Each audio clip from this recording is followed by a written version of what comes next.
هلته مجاهدینو قرارګاه ونیوله بالا کله دا قرارګاه موږ نه نیوله اوس دغه شام موږ ته راباس بالا د ټال د بالا خرڅول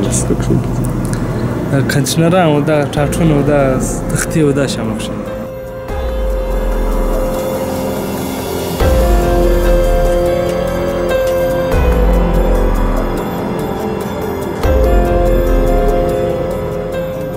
دا داسې خلک موږ ته راوړي چې مثال یا ورسره پرتې د کورنیانو سره د ډېره وخت ورسره پرتې اوس یې معنا خرڅوي ضرورت یې ورته پیدا کوي